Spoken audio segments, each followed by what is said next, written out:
rogo-vos, ouvi este sonho que tive. Atava-nos peixes no campo, e eis que o meu peixe se levantou e ficou em pé, e os vossos peixes o rodeavam e se inclinavam perante o meu. Então lhe disseram seus irmãos: reinarás com efeito sobre nós? E sobre nós dominarás realmente? E com isso tanto mais o odiavam, por causa dos seus sonhos e de suas palavras. Teve ainda outro sonho e o referiu a seus irmãos, dizendo: sonhei também que o sol, a lua e 11 estrelas se inclinavam perante mim. Contatando seu pai e a seus irmãos, repreendeu o pai e disse: que sonho é este que tiveste? Acaso viremos, eu, a tua mãe e os teus irmãos, a inclinar-nos perante ti em terra? Seus irmãos lhe tinham ciúmes. O pai, no entanto, considerava o caso consigo mesmo. E como foram os irmãos apacentar o rebanho do pai em Siquém, perguntou Israel a José: não apacentam teus irmãos o rebanho em Siquém? Vem, enviar-te-ei a eles. Respondeu-lhe José: eis-me aqui. Disse-lhe Israel: vai agora e vê se vão bem os teus irmãos e o rebanho, e traze-me notícias. Assim o enviou no vale de Hebrom, e ele foi a Siquém. E um homem encontrou a José, que andava errante pelo caminho, e lhe perguntou: que procuras? Respondeu: procuro meus irmãos. Dize-me, onde apacentam eles o rebanho? Disse-lhe o homem: foram-se daqui, pois ouvi-os dizer: vamos a Dotã. Então seguiu José atrás dos irmãos e os achou em Dotã. De longe o viram, e antes que chegassem, conspiraram contra ele para o matar. E diziam um ao outro: vem lá o tal sonhador. Vinde, pois, agora, matemo-lo e lancemo-lo numa destas cisternas, e diremos: um animal selvagem o comeu, e vejamos em que lhe darão os sonhos. Mas Rúben, ouvindo isso, livrou-o das mãos deles e disse: não lhe tiremos a vida. Também lhes disse Rúben: não derrameis sangue, lançai-o nessa cisterna que está no deserto, e não ponhais a mão sobre ele. Isto disse para livrar deles, a fim de o restituir ao pai. Mas logo que chegou José a seus irmãos, despiram-no da túnica, a túnica talar de mangas compridas que traziam, e tomando-o, o lançaram na cisterna vazia, sem água. Ora, sentando-se para comer pão, olharam e viram que uma caravana de ismaelitas vinha de Gileade. Seus camelos traziam aromatas, bálsamo e mirra, e levaram para o Egito. Então disse Judá a seus irmãos: de que nos proveita matar o nosso irmão e esconder-lhe o sangue? Vinde, vendamo-lo aos ismaelitas, não ponhamos sobre ele a mão, pois é nosso irmão e a nossa carne. Seus irmãos concordaram, e passando os mercadores midianitas, os irmãos de José o alçaram, e o tiraram da cisterna, e o venderam por 20 ciclos de prata aos ismaelitas. Estes levaram José ao Egito. Oremos. Fala conosco, ó Deus. Fala conosco pela tua palavra. Fala conosco nesta noite. Assim oramos, em nome de Jesus. Amém. Você pode se sentar. Texto longo, mas a história de José é muito longa. E eu gostaria aqui de partilhar com você um pouco da história de José.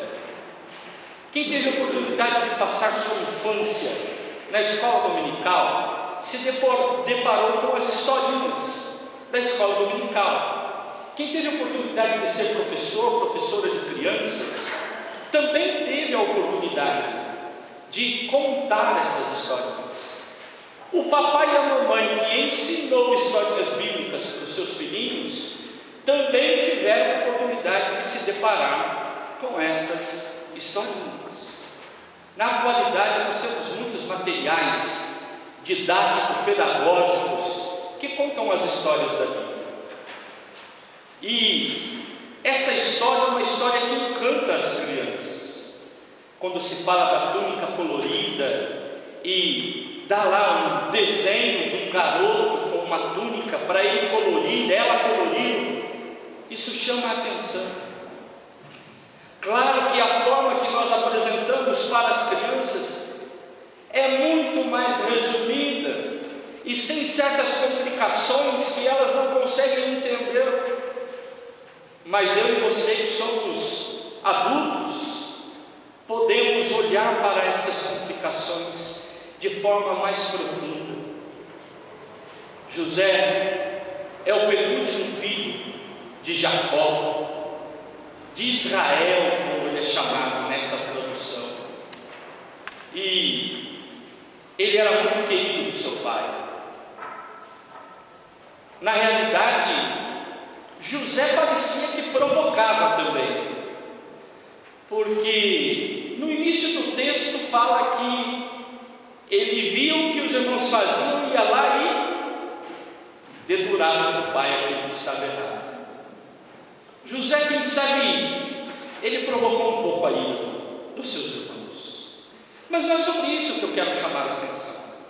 Eu quero chamar a atenção da graça de Deus na vida de José, porque ele viveu sob pressão. Ele viveu momentos difíceis de grandes tensões. Começa com os seus irmãos duvidando do sonho dele. Ele fala: olha, eu sonhei, eu tenho um dom especial, eu sonhei. E os irmãos se sentem provocados por isso. Depois os irmãos pegam ele e vão bater nele, retirar a roupa dele, jogar ele numa cisterna, vender ele para um povo estrangeiro. Ele tinha de tudo para se dar mal e dizermos: o futuro desse jovem foi por água abaixo. Mas quando você começa a folhear o texto bíblico, você verá que em meio às tensões que a vida se nos apresenta, José conseguiu superar todas as dificuldades. Ele tem sua roupa rasgada e a roupa é levada a seu pai com sangue de um animal, dizendo: um animal acabou com José. O José vai para o Egito, chega lá e é vendido para um homem, um líder do governo, e este homem chamado Potifar o coloca dentro da sua casa e lhe dá autoridade para administrar todas as coisas.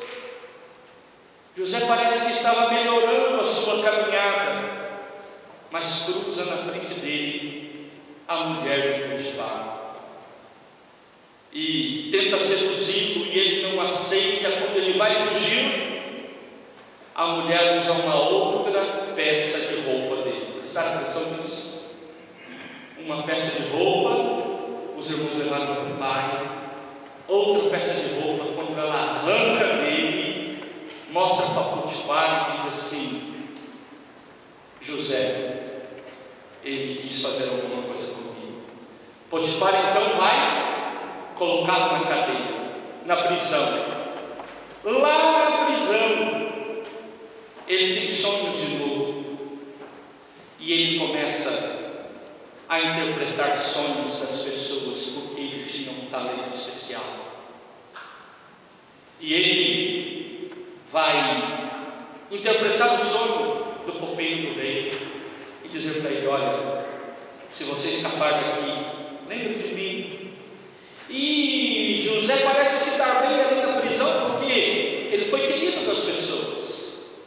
Depois de algum tempo, o copeiro foi livre, e quando o rei, o faraó, ele teve sonhos, o copeiro lembrou: olha, tem um rapaz lá na prisão que interpreta os sonhos. E aí aquela história das 7 vacas gordas, das 7 vacas magras, que você conhece.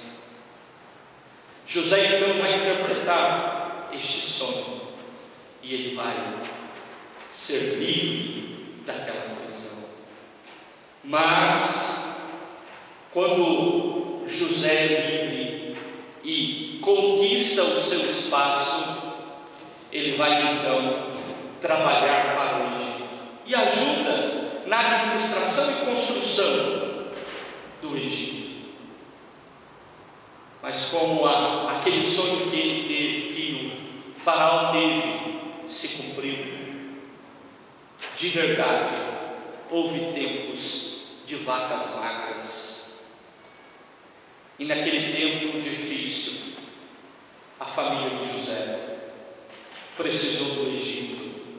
E quem estava no Egito, administrando o Egito, diante de quem eles tiveram que realmente se curvar, tal como o sonho dos peixes que se dobraram, e depois o sonho do sol e da lua e das 11 estrelas se cumprindo na vida de José.